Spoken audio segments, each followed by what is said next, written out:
Good evening, everyone. Welcome to Engineers Ireland and to our talk today, CycleConnects, Developing Ireland's Cycle Network.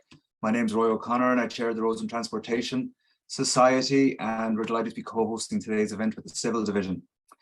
So just a couple of housekeeping matters first. We're only using the Q&A section today, so if you have any technical issues, you want to ask Sinead a question in the background, please put it into the Q&A box. And likewise, during the presentations, put in your Q&A there, or questions rather, and we get around to answering those at the end of the presentation. The event is being recorded and it should be available on Engineers Ireland YouTube channel next week.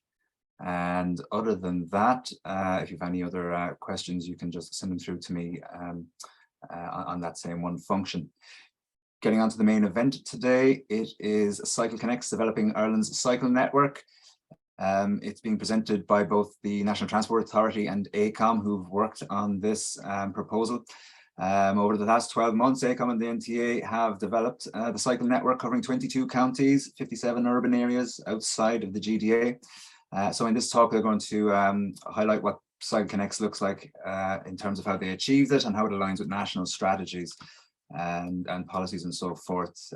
AECOM will follow after Paul, and they're going to outline how they undertook the preparation of the plan, the international research that went along behind it, the data that they collected to inform the development of the plan, as well as the challenges and opportunities that they went through in finalizing it for you here today.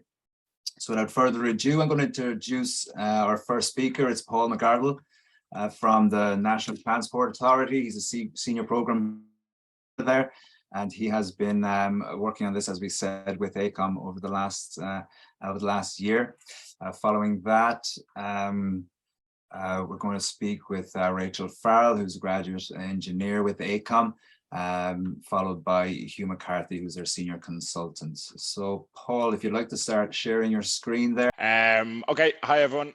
Thanks for the introduction, Roy. So, just really to reiterate what Roy just said. I'm Paul McGartle, Senior Programme Manager in the NTA's Active Travel team. I'm just going to be talking firstly about the policy context to how we arrived at CycleConnects, just about the scaling up in investment and resource in the Active Travel team, in the Active Travel teams and local authorities around the country. Existing cycle networks that the NTA have worked on previously, delivery, and then also a quick line on public consultation. Then Rachel Farrell from AECOM will talk about some of the background material and support and documents that are on the consultation portal, climate impacts, health benefits, equity and equality, the economic and tourism benefits from the international research that Rachel has done. And then Hugh McCarthy from AECOM will speak in more detail about the network development, data collection, methodology and route classifications. So where has this come from? So first and foremost, as everyone knows, we're in a climate emergency, and this climate action plan from 2021 really provides the basis for what we're doing here today. Action 232 there, which talks about the development of a coherent and connected national cycle network strategy, as well as some other important items for us, particularly the Action 235 about accelerating sustainable mobility to schools, which we'll touch on a little bit later. So then stemming from that, we have the National Sustainability Mobility Policy, which goes into a little bit more detail about what we want to achieve. And that's about developing a pedestrian enhancement plans and cycle network plans to guide investment in new active travel infrastructure around the country. So as people probably already know, the active travel team in the NTA looks after pedestrian infrastructure as well. But for the purposes of today, we're just going to focus on cycle network plans. And as this tracked from the policy states, we need to guide investment of cycle infrastructure, and it needs to cover all counties. So what we've tried to do with the CycleConnects is to cover the county in the state, apart from the GDA, as Roy mentioned earlier. So just going into a little bit more detail on that from the action plan of the National Sustainability Mobility Policy. In Goal 4, it's about expanding availability of sustainable mobility in regional and rural areas.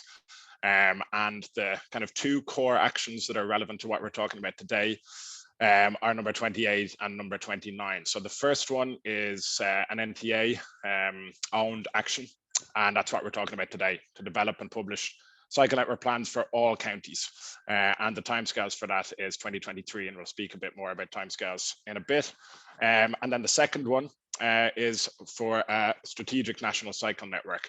The owner of that action is TII, and as many people know, TII have already gone out with their strategic network, which we have aimed to align with our own. And again, we'll go into a bit more detail that later on in the session. Okay, so as again everyone knows, but we are scaling up massively across the country. Active travel has never been a hotter topic, and there's never been more investment directed to it. Since April of last year, so around 18 months ago, the 19 non-metropolitan local authorities came under the wing of the NTA active travel team. So that means that we fund the local authorities outside of the GDA and the regional cities to deliver walking and cycling infrastructure. Now that has been aligned with quite a large scale resourcing program. We now have NTA funded active travel staff in every local authority in the country. And as you can see there, from January 2021 to the current day, there's been a huge increase in staff. So in January 2021, there was 57 active NTA funded people working in local authorities, but they were all concentrated in the GDA and the regional cities. In January of this year, that had gone up dramatically to 174, and we are adding to it slowly but surely throughout this year as well. Last count was around 208, and I'd expect that to go up a little bit more before the end of the year. And there's still more capacity for staff. So if anyone's interested, keep an eye out on the Irish Times, Public Jobs, etc., because there will be more jobs coming on stream to deliver this massive and ambitious program that we have. And I just like this graph because it shows the huge uptick in investment in active travel infrastructure that's happened really since 2019. And I think we all know the reasons for that, but it is interesting just to see the massive step change in investment that we have. And that has resulted in the NTA active travel team funding over 1,000 projects in our capital program. A lot of them have cycling focus, but they also include pedestrian and some public realm schemes as well.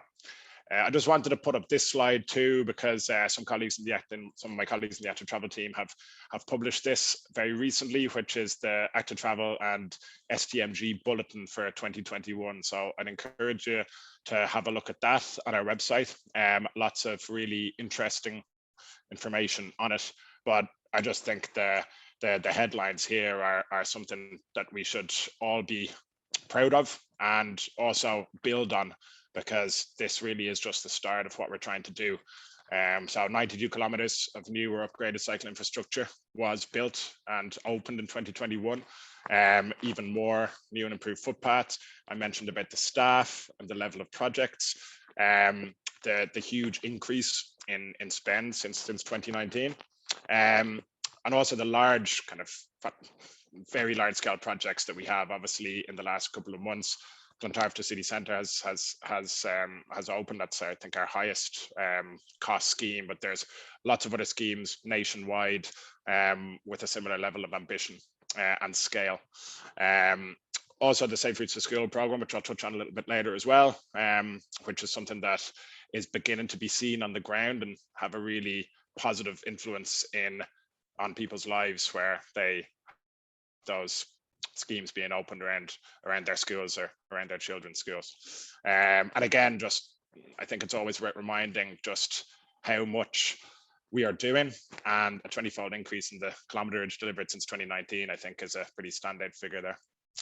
Okay, so I'm just briefly going to talk about the cycle networks that the NTA have already been working on with the local authorities, and then obviously the CycleConnects network, which kind of reflects our expanded national remit, which I touched on earlier. But before that, we had cycle networks in the GDA and then of the regional cities as well. So when we're developing these cycle networks, we draw on a huge amount of support and expertise from a range of stakeholders. The Department of Transport, the strategic planning team in the NTA, obviously my own team, the Active Travel Investment team, our consultants like AECOM and others who've been working with us, the local authorities themselves, which are absolutely key to it, and then the various consultation exercises that we run, where we really draw on the expertise and support of public, business, elected officials, and advocacy groups. So this is the GDA 2022 Cycle Network, really building on what was done in 2013. AECOM were the consultants working on that as well. The public consultation concluded in January, and we've been making some refinements to the network since then. It's now been approved by the board of the NTA, so it's really in the final stage of its adoption by the department. So we're expecting that before the end of the year. That's just one of the new connections from the cycle network that has been built in recent years. That's at Temple Oak along the Dodder Greenway. CMAT is actually the most well-established cycle network that we have. That's already been adopted for the last couple of years. It's part of CMAT, as I mentioned earlier, and Sister are working on that. We've got LS MATs in the Limerick and Shannon region, similar to the GDA network that's been approved by our board. Expecting adoption late 2022. Galway City Cycle Network was previously adopted in 2016, but that is going to be fully updated as part of the publication of the Galway Metropolitan Area Transport Study in next year. And then Waterford is the most recent one that has been worked on. So the public consultation for that was just completed over the summer. And again, we're expecting adoption soon. That's already gone through the NTA board, consultants being Sister and Jacobs on that one. So a question that we're often asked is, what do these lines on the map actually mean? Well, as was stated in the policy earlier on, this is about how we direct investment into the future. Unfortunately, we can't say at this point that a primary link on the network is going to mean a gold standard segregated cycling route. But what it does mean is that we will prioritize those links, and it gives us the policy support and the backing to then develop those links as their own projects. When they're their own projects, they go through what we call our project approval guidelines, which are laid out here. And in terms of fully deciding on route alignment and on infrastructure type, this is the process that we go through. So at phase 2, which is concept development and option selection, and then at phase 3, which is prelim design, that's when we bottom out and agree between all the stakeholders that I mentioned earlier, where the route alignment and what type of infrastructure that you're going to see on the ground. So I just thought this is a good slide because it illustrates just the amount of work that we're doing. This is just 3 schemes that I picked. I could have picked others as well, but these are 3 that I've picked from the last couple of months, which have been delivered.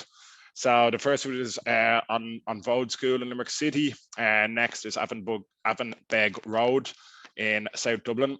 And the third one is Dunkettle to Carrigtwohill, phase 2 in Cork County.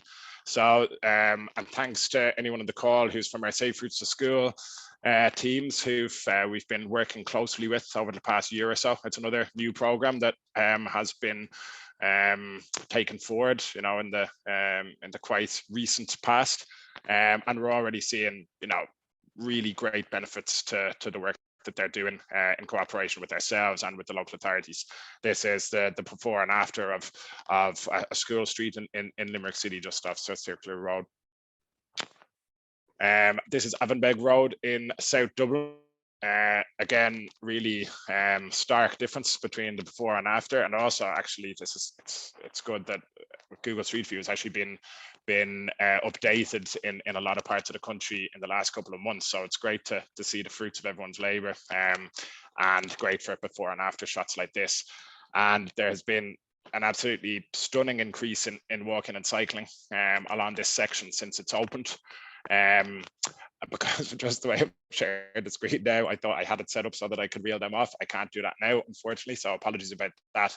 But I think it's been over 100% increase in cycling. It's also seen quite a significant drop in car speeds as well.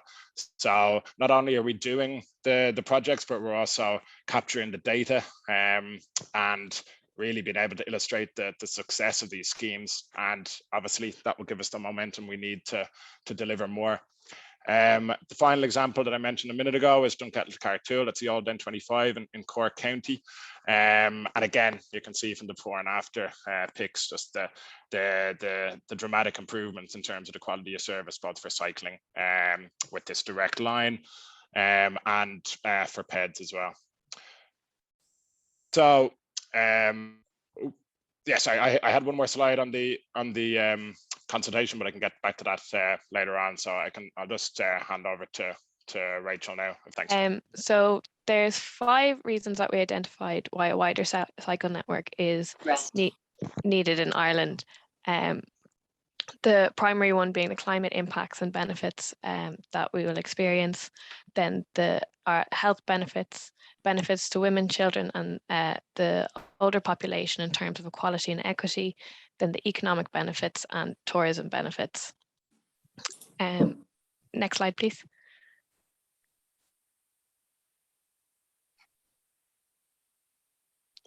So in terms of the climate impacts, as of 2018, Ireland was importing about 67% of its energy versus the EU average of 50%. And you can see by the graph on the side that the majority of imports were fossil fuels, and a large portion of that was oil.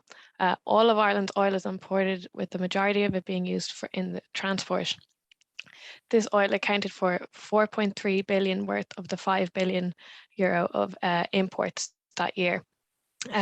Furthermore, the Department of Transport has identified that about 3 out of 4 transport journeys are made by car, with 40% of trips less than 10 kilometres, which is a very cyclable distance. And the Dutch Cycle Embassy has approximated that CO2 emissions per passenger per kilometre are about 271 grams per car versus 21 grams for cycling. And furthermore, switching from a car to a bike can reduce up to about 65% of nitrous oxide emissions. Next one, please. In terms of the health benefits, there's both physical and mental health benefits.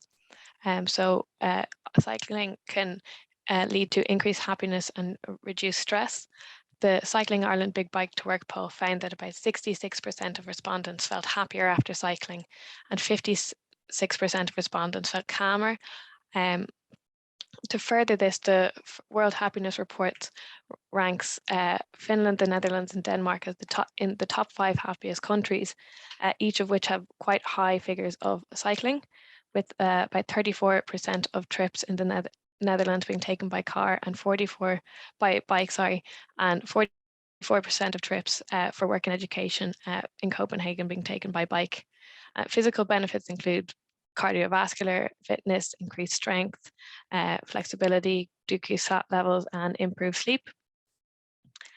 In terms of equity and equality, access to bike lanes give people more options on how to travel. Where there isn't bike lanes in rural areas, car usage tends to be higher. Cycling can improve quality of life in towns, with leading towns being quieter and cleaner. Generally, women are found to cycle less than men. Despite lower levels of car ownership, they use the car more. The Walking and Cycling Index for the GDA found that 59% of women versus 71% of men think cycling safety in their area is good. Caregiving factors and safety concerns are the main reasons why women have noted that they don't cycle, with cycling being perceived as the least safe and child-friendly method of transport. The NTA and Green Schools are rolling out the And She Cycles campaign. It's to develop role models and leaders for cycling amongst teenage girls. It includes an ambassador program for secondary school students that allows them to identify the barriers to cycling and cycling culture in their schools, to lobby for better infrastructure and funding for bike parking and bike rentals. And this has garnered attention internationally from Scotland and Perth, where similar programs are going to be rolled out. And Anti-Cycles Toolkit will be launched in November 2022. Following on from this, children are noted to benefit both physically and socially from cycling. They tend to be more alert in school. Sustrans report has found that they tend to be more alert in school after cycling to school. They develop a knowledge of their local area, and cycling can boost their sense of confidence and independence. And in contrast, the older population were found to prefer walking over cycling as an active method of transport in the National Household Travel Survey. There's a steep reduction in cycling above the age of 65. The Walking and Cycling Index found that only 58% of people over 66 think that the cycling safety in their local area is good. And a case study from the Netherlands where there's a strong network of province-wide interurban routes. So these routes provide both recreational and commuting functions. They have cycle highways, which you can see in the image on the right there. These are both in place and planned and proposed. They're generally on the outskirts of cities and large urban areas, also along some interurban routes. This is also supplemented by the nodal network, which are it's a denser network of routes to create more connectivity. The country has found an increase in trip length in recent years due to the improved infrastructure, but also the higher level of e-bike ownership. About 67% of Dutch students cycle to school. This number is even higher in urban areas. And schools provide cycling education for children to allow them to cycle to school safer. And in contrast with the figures in Ireland, 1 in 4 commuters over the 65 do so by bike. They have a Cycle On program, which encourages people to continue cycling as they grow older by putting an emphasis on the safety measures in place and available to them. So the tourism and economic benefits, the annual cost of riding a bike is estimated to be about €300 by the Dutch Cycle Embassy. In contrast, the annual cost of running a car, estimated by the AA, is about €10,500, which with the current economic circumstances, this is likely to increase. During COVID, a study conducted in 100 European cities found that the increased cycling infrastructure provided led to a growth of between 11 and 48% in cycling figures, which is estimated to lead to between €1 and €7 billion in financial benefits. These include reduced healthcare expenditure, reduced car expenditure, and increased tourism levels. The EU Cycling Economy study estimates that about 2.3 billion cycle tourism trips occur in Europe annually, and these have a value of about €44 billion. These are linked to also 500,000 jobs in the EU. The cycling tourism offers opportunities to towns and villages for jobs and economic growth. There are currently 2 Eurovelo routes in Ireland. Tourism Ireland has found that tourists like to follow specific routes with specific infrastructure along them, and it's the second biggest activity market in Ireland at the moment. So we also conducted a best practice review.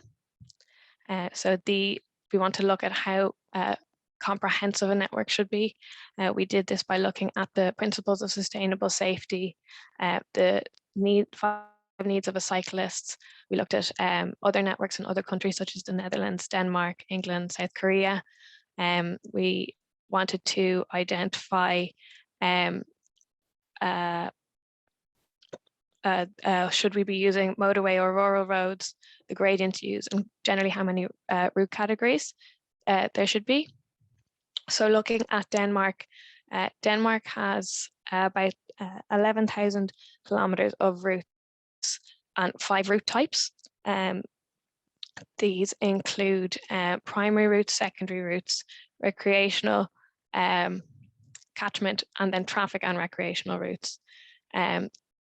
During the development of their network, they highlighted junctions that could do with improvements to improve cycle safety,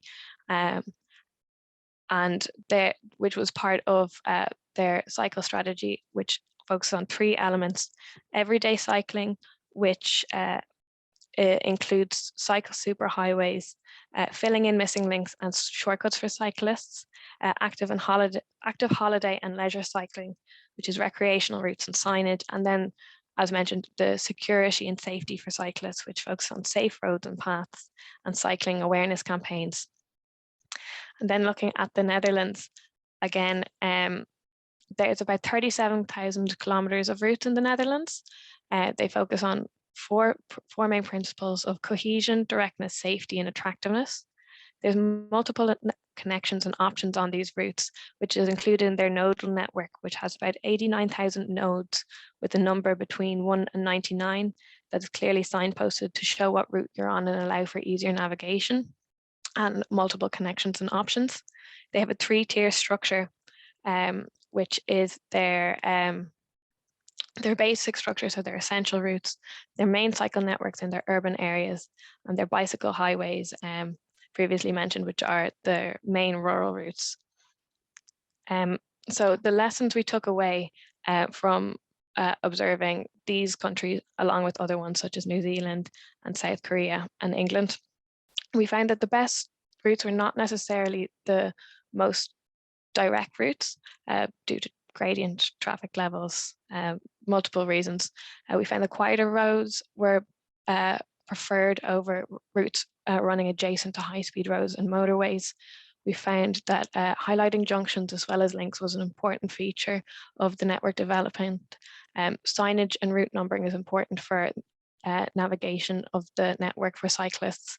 And we found that it's important to differentiate the route types for the different users, be it leisure, commuter, traffic, or traffic free. And I will pass you on to Hugh now. And so I'll just get going from there. So yeah, I guess following the policy background and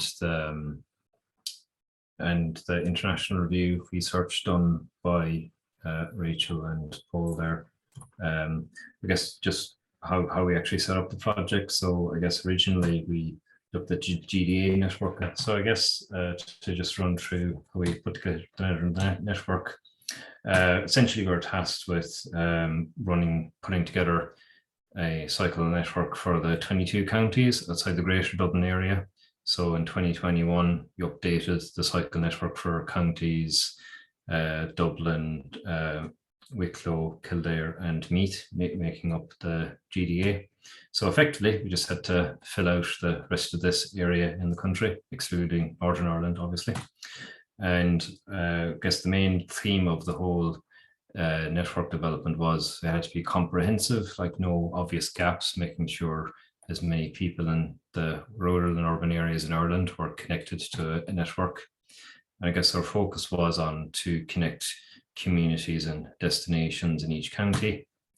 And I guess as Paul mentioned earlier, we haven't considered infrastructure at this stage. It was mainly about the connections and so on. And as well, we developed 57 urban networks for these various towns around Ireland, mainly with a population of at least 5,000. And I guess based on what we've discussed previously, particularly Rachel's section, we just put together a basic set of principles. So I guess the main thing is we do want these routes to be as safe as possible, because the safer they are, or the safer they're perceived, more people will cycle on them. So particularly in rural roads, trying to avoid high-speed roads as much as possible, or any routes with poor forward visibility. And as these must be targeted potentially for upgrade in the future, any routes that would have a good potential for safety upgrades in the future, that was also considered. And then once that's done, we just looked at connectivity. So it was trying to find out where people work, for example, making sure they're connected to a network, shops, shopping centres, schools, and other items such as going to the cinema and going to football. And I can't remember what the symbol in the middle there is, but all kinds of sports and recreations. And then the next thing is directness, where we want the route to be as direct as possible, while also trying to connect to all the various destinations there shown on the left-hand side. And then lastly, about accessibility, mainly it refers to gradient. So we want these routes to be as flat as possible. So that's a screenshot from Oslo Cycle Design Manual, where they specify a gradient of no more than 5%. But as someone who cycles a 3-year-old up a hill every day on the back of a bike, which is a hill of about 2.2% gradient, that still feels quite hilly. And I guess as we want children and the if slightly older people as well to cycle, then we want these routes to be as flat as possible. And then as well, obviously, then we had to consider how these ones interact with each other, because obviously if we connect to everything, routes might not be as direct, and also as well trying to keep them as flat as possible. So in terms of data collection, we looked at for each county, we looked at the various development plans, because obviously different counties would have different priorities in terms of what towns they'd want to connect to the network, or how they want their own cycle network developed, for example, where schools are located, various sports, recreation areas. So this is an example of the plot we did for Sligo County, and you can see all the different kind of symbols or key points people like to go to, but also public transport stops as well along the route. And gradually, like, you can see a profile of the county being put together. And we also got CSO settlement data. So this is where many of the people in Sligo County develop where they live. They can also develop, but live there as well. And we also looked at consultations. So this is an example of one for Wexford to Rosslare in the southeast of the country that was looking at 4 route options. So that's something we considered. And this was one of other planned or proposed cycle routes around the country. This is quite a useful map. It just showed greenways around the country at various stages of development. So that was something to consider. So in terms of just developing each county network, we can just look at Kerry, for example. We made good use of Google Maps along with GIS, because it's a very quick way of sketching up a map and getting an idea of how best to develop the network. So obviously we first looked at what are the major towns and cities. So in Kerry, that would be Tralee and Killarney, and that those have a population of at least 5,000. And then it's adding all the other large towns in Kerry, such as Listowel, Carter, Sliveen, Listowel in the north, and so on. And then adding other major destinations. And then obviously then we try to understand potential link options around the country, around the county, and where we need to link into, but also any high gradients, because there's quite a few. Well, the largest mountain is in Kerry, so it's quite mountainous. So it's trying to avoid all these various hilly areas, and also adding in proposed and existing greenways. And then it's just adding in the network in the county, and also as well then connecting to all the other major towns and counties outside Kerry. And this is an example of what's currently up on the consultation website for Kerry. So it shows the county and the 2 maps for the urban areas that have been developed as well. But we also have looked at other towns in the north, in the other parts of the county. So for example, Listowel, while it's not at say 5,000 people, we have take note of other key links that should be considered in Listowel as part of the network. And then this, the urban network for Tralee. So this shows the various route classifications. So the red primary routes that Paul mentioned earlier, you got the greenways coming from the rural areas into the city centre in Tralee. And then you have the blue routes adding a bit more network density and options. And as well, then we've highlighted key junctions, usually along the primary routes should be considered for an upgrade in the future. And this is the town of Killarney, which has a similar, principled layout, and that's how that was developed. And just to talk briefly about the link classifications. So I guess the urban primary, we do see that as a high quality primary route and accommodate a large volume of cyclists. And the way we put this together in each town was to have prime, radial and orbital routes. So essentially, if you kind of remove all the other route links, the primary network should stand as its own mini cycle network in each town. So it's fully connected, no gaps, and it goes to all the main areas. And yeah, that was the principle behind that. And then obviously then the urban secondaries just add a bit more route density and options in other parts of each town. The interurban routes then are just the purple lines outside all the towns connecting the rural parts of the country. And we did consider these to, along roads as well. They would have the potential to provide off-road or segregated routes. So for example, wide hard shoulders, for example. But I guess it comes back to our principles as well of just trying to find the best balance between directness and safety and so on. And lastly, then it's greenways is off-road cycle routes that are free from traffic for the majority of the route. So these are typically on old rail routes, but they can also be, we also included blueways, which are routes along rivers, lakes and canals. So that was the idea behind that. And I just want to talk briefly about the Google Route Planner overview. So this is quite a useful tool because, say, looking at Tralee to Killarney, it gives you an idea of the various hills and routes that are available between these two areas. Now, we're not saying everyone will cycle between Killarney and Tralee, although you're welcome to, but the idea is that to show what other communities would potentially be along these routes and what's the best route to go through. And then looking at a typical cross section, these are the different types of roads that would be available between these two key destinations. And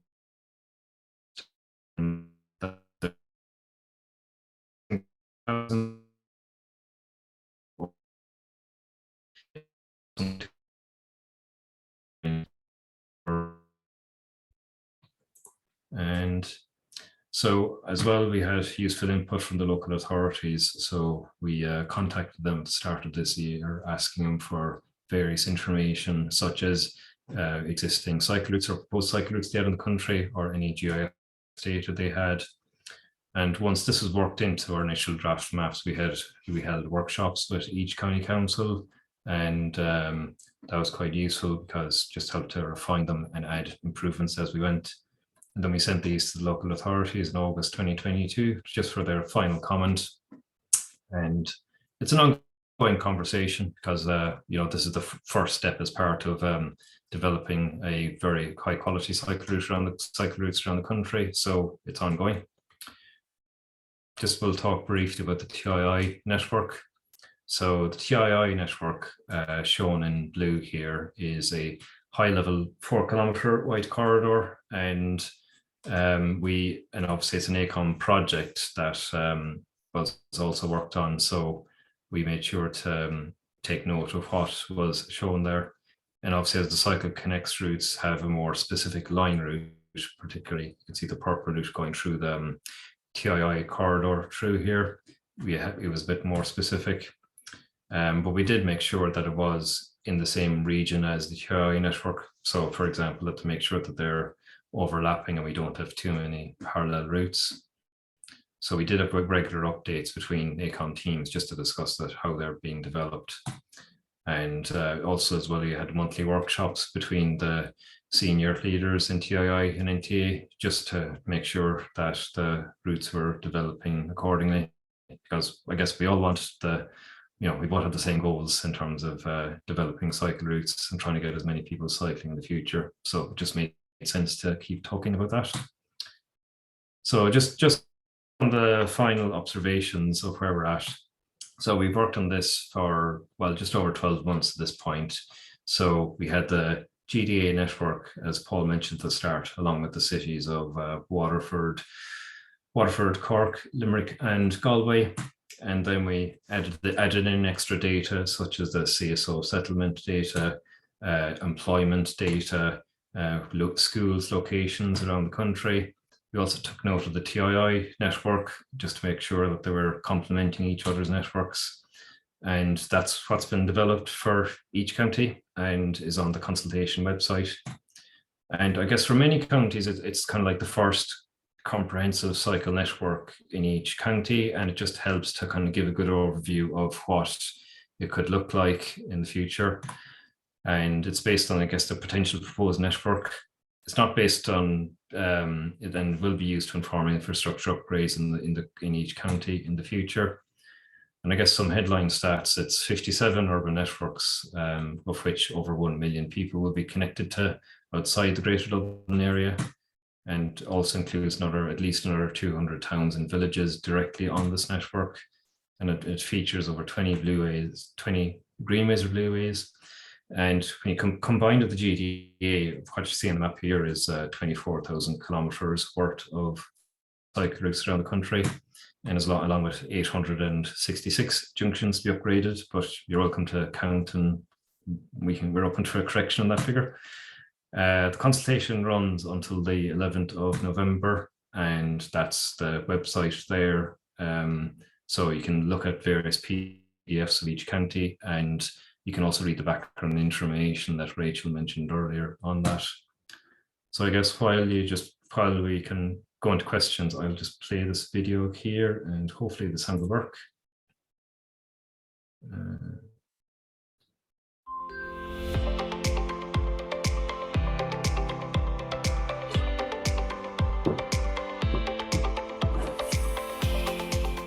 I was the greatest opponent of the Greenway before it started, but I would have to admit that since it's been finished, I changed my attitude completely, especially with the number and variety of people who are coming down here now. I thought that would be a problem, but really to me it hasn't been a problem, and I've enjoyed meeting lots of new people.